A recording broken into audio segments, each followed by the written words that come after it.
Hey, we hit 800,000. I haven't checked. They haven't released a report. I'm waiting, So how many days has it been? 7 days already. Like, nobody's doing work, man. It's a government agency, what you expect? I was looking at government data today because I was calculating Proton sale. Hey, Proton sale stagnate. Because of Cherry. Cherry. I calculated Cherry sold not inclusive C9 because C9 I don't have December data. That's the problem. Alright, I only have until November. Cherry sold 20 over 1,000 cars in 2023. Whoa, that's not bad, man. It's what, their first year of sales? First year and a half. First full year of sales. First full year.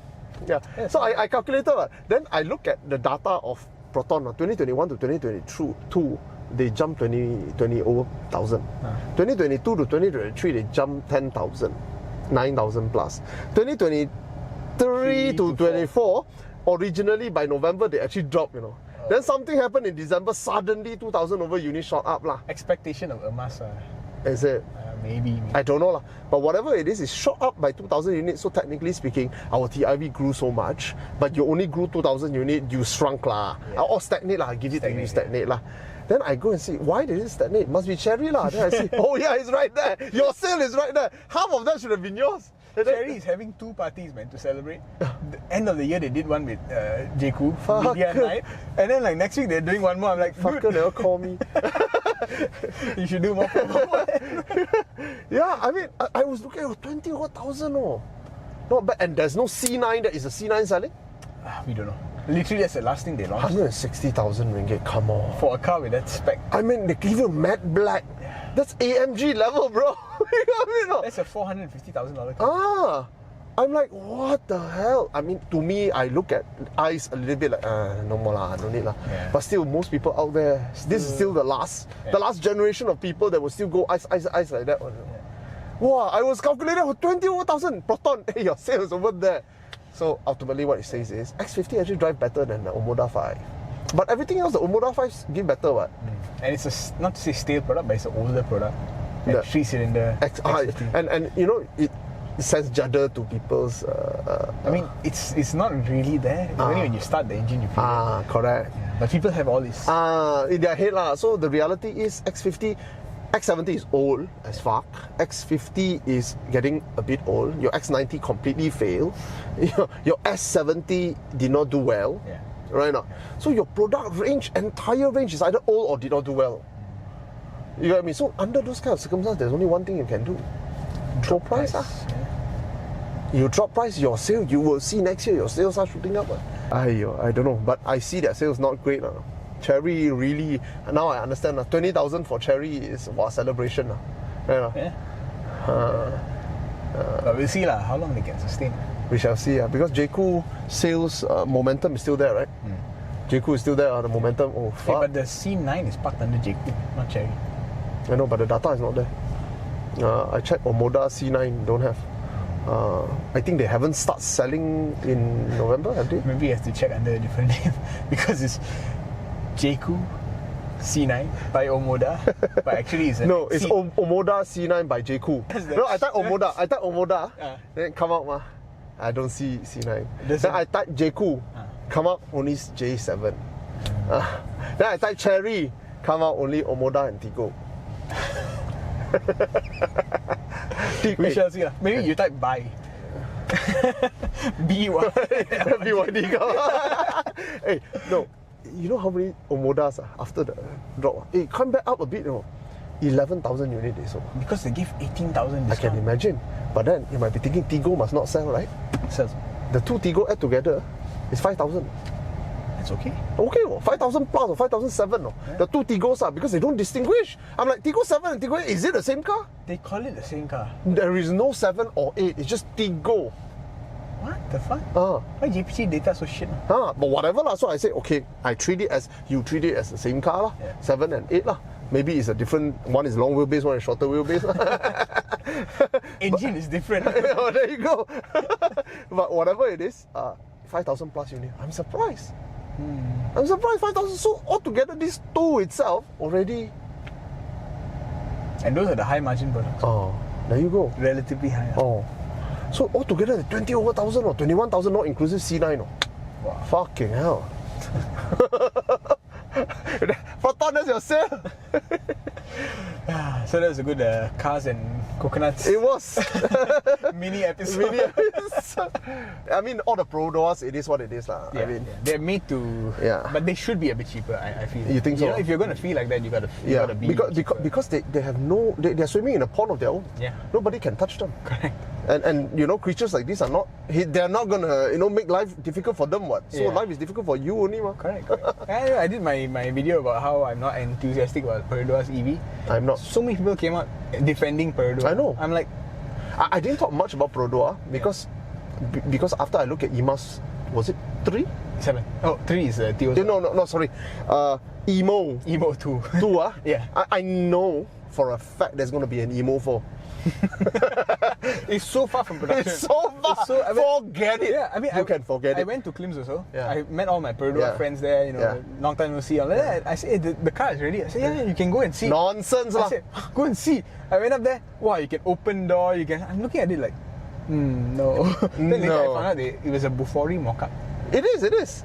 Bufori built for them that mock-up based on a simple electric chassis that is not anywhere It's near not production. properly functional. Yeah, it's not. Enough It's to not. drive out of the station. A lot of people are very optimistic, you know, and some people even say you will use a Myvi modified. Bro, by the time it's done, it will be so far. It will Yeah. look like a stone tool Correct. compared to a laser precision machine today. Yeah. You cannot.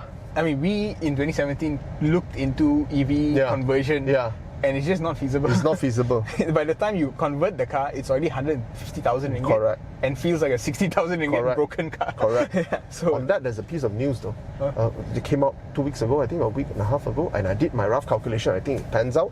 Is that battery prices have just sunk 50%. because which- of LLP. I don't know whether it's because, but I think it's a supply chain thing. So now, basically, from a manufacturer point of view, it may not translate into you. It may or may not. I don't know. But I checked.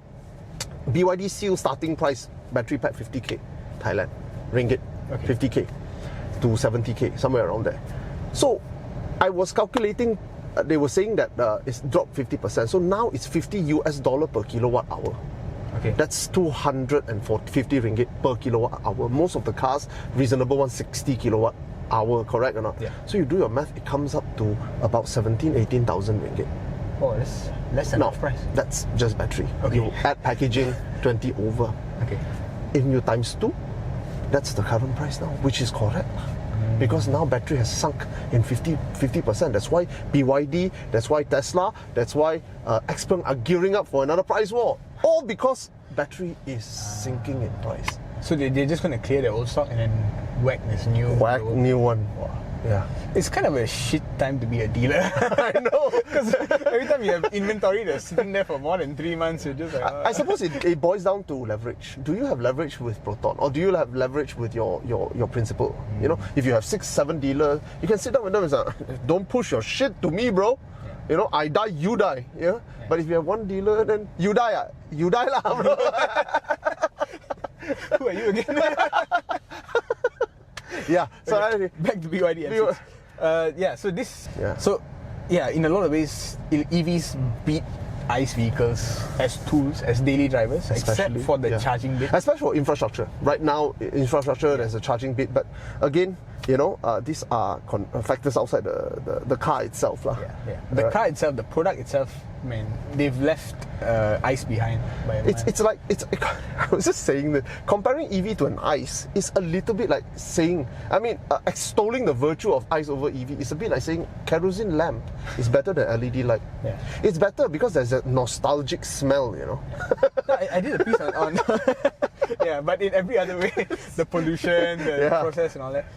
I did a piece on film cameras. Because over the holiday, I've been picking up some old hobbies and stuff like that. You have issues. I have too much time. So when I picked it up, I was like, oh my god, these Japanese camera makers, the film camera makers, they superseded the Germans by the 70s, just like the cars. The 70s, 80s. They've done it already. The Germans are already going to the Japanese for technological help. Just like how Porsche went to Toyota for help. Yeah. You know, all this happened in the camera world as well.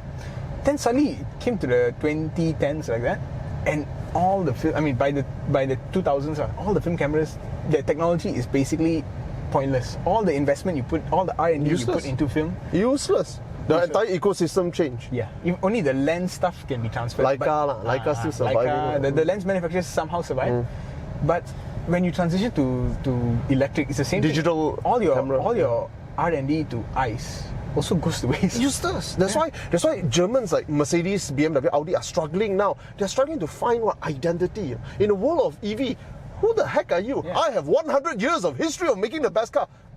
Bro, it's irrelevant. Matter, The best camera right now is the camera you have with you. Yeah, it's better than 90% of every camera that exists in the past 50 years. Yeah. As a tool, it's always with you. Yeah. It's always going to take better pictures without thinking. As a hobby, it's a different story. As a toy, it's a different story. Correct, exactly. But that's 0.1% of the market. Correct. You know? So, I mean, the ICE manufacturers have to wake up, right? Yeah. People who are still in that mindset also, we still have maybe, I think, 10 to 15 years. But it'll slowly start to... A lot of people say 2025 is the year. The shit was going to get down. Maybe. This kind of thing is hard to say. Even digital cameras, throughout the 2000s, it was not quite there. But with phones suddenly everywhere. Once the iPhone came in, I'd say in the 2015s, that's it. The transition, it happens without you noticing it. Yeah, no more. No more camera. No more. When you see it, you're like, what's wrong with this guy? Yeah. My hobby is my identity. Exactly. That's me now. That's where the cost is. But 2025 is the year we'll see, because all the Chinese EV manufacturers are gearing up for another round of price war, partially due to the most expensive component inside an EV has now slashed half in price. Wow. It's an exciting time to be alive. To watch the industry and not buy a single thing. But definitely as an observer and... I'm getting ready to buy a second-hand EV. I'm psyching myself up already. Yeah, because when the second-hand market responds to the new prices, they will have to drop even lower. Yeah, exactly. Who wants to sell an Ioniq 5 for 90,000? Let me know. Yeah, exactly. We're putting it out there. I don't mind. BYD has always had suspension issues. Issues is the wrong word. I think tuning, they have a lack of finesse. Okay, wait. Let me find the word. Cherry has suspension issues. Where they leave the suspension behind. On the floor. No, BYD tunes their suspension in a rather odd way. Yes. All right, they always go for extremely soft suspension that makes their car feels a bit American. Yeah. Which is a characteristics that actually I like. If you give me a bigger car, that's why I want to test drive Sea Lion. Because if you have such a hefty thing and then it floats around like an American car, I'll be like, oh man, I love this. I like it, like a Chrysler 300, magic carpet, But when it's in a small little Auto 3, it feels like, it feels a bit off. A bit off. But then you have Seal, who is like so performance oriented, it's still dampened softly. Not exactly like a wallowing around, but still softly, Yeah. Then the weird part is then you have Yang Wang, which has that the dancing suspension. It is as if they have insecurity. Yeah, it's actually. You think they know? I don't know, man. I suspect. I mean, as a Chinaman myself, I kind of can get behind the driver's seat of a BYD once in a while, from a cultural point of view. But you get that again. Here it's so soft, right? Yeah. There's some bumps in front. Let's try. Let's try. I mean, it can do it better than, I would say, some Mercedes-Benz. Mercedes in the past 5-10 years, I've realized a lot of bottoming out. Yeah. Why? It's like they can either do dynamic or they can do comfort. Okay. You ask them to do both and then they cannot. It bottom out. I recognize A-class because they only have 125 years of building cars. Only. Once they get to 150 years, then they'll figure it out. I was so angry the whole time. Yeah. I was so angry. The first time I sat in the Veloz was from Singapore to JB. I sat there like that in the front. Fucking hell! I'm so angry with this. What is this shit of a product? You give me... Just because you can make a pants the size of a Barbie doll does not mean it's meant for human being. And that's exactly I felt like that. And I looked around and I saw my father-in-law and mother-in-law, and then I look at my kid, and he is perfectly fine.